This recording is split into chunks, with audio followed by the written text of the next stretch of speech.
বিভিন্ন জায়গায় বিভিন্ন ধরনের গুজব ছড়িয়ে বেড়াচ্ছে যে ইসলামী রাজনৈতিক দলগুলো আগামী নির্বাচনকে কেন্দ্র করে যে একটি জোটের সম্ভাবনা ইসলামিক দলগুলা কিংবা আকিদা ভিত্তিক সমস্যা থাকলেও তারা ইসলামিক জোটের ব্যাপারে কিংবা নির্বাচনের ব্যাপারে একটি প্ল্যাটফর্মে একটি বাক্স নির্বাচনের কেন্দ্রে পাঠাবে। এই নিয়ে কিন্তু বিভিন্ন মহলে বিভিন্ন ধরনের সমালোচনা কিংবা বিভিন্ন ধরনের বিভ্রান্তি ছড়িয়ে রাজনৈতিক দলগুলোকে কিংবা ইসলাম প্রেমী মানুষগুলাকে একটি বিভ্রান্ত করার চেষ্টা।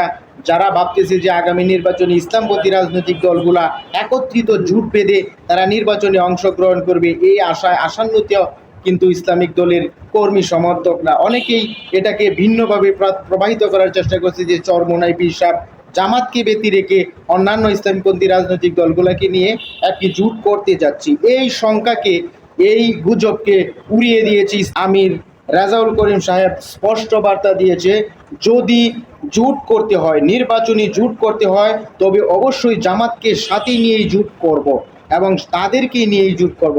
যারা এ ধরনের বিভ্রান্তিমূলক বক্তব্য এবং নিউজ ছড়াচ্ছে তারা উদ্দেশ্যপ্রণীতভাবে ইসলামিক রাজনৈতিক দলগুলোকে দ্বন্দ্বে ফেলে অসাধু কোনো ফায়দা লুটার চেষ্টা করতেছে বলে তিনি জানিয়েছেন।